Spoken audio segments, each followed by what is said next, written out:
भंडारा जिल्ह्यात सध्या 4 नगर परिषदांच्या निवडणुकीची रणधुमाळी सुरू झालेली असून सगळेच पक्ष आपल्या सत्तेसाठी प्रयत्न करताना दिसत आहे। यातच भंडारा येथे नुकताच पार पडलेल्या दिवाळी मिलन कार्यक्रमामध्ये भाजपा आमदार परिणय फुके यांनी मागील काही वर्षांमध्ये नगर परिषदेमध्ये 25 ते 30% कमिशन घेतले आणि शिवाय कोणतेही काम न झाल्यास दावा केलेला आहे। यामध्ये करोडोंचा घोटाळाही झाला असल्याचं त्यांनी सांगितलं आहे।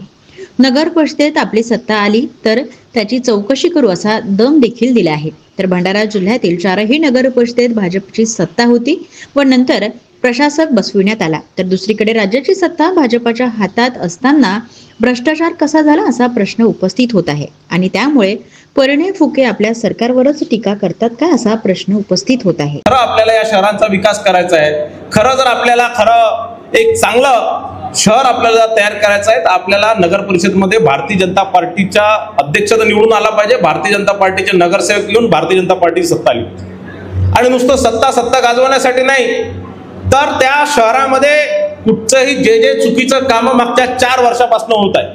आपल्याला माहित आहे भंडारा शहरामध्ये अनेक विकास कामं झाले, पण त्या विकास कामामध्ये 25 आणि 30% कट झाल्याशिवाय एकही काम झालं नाही।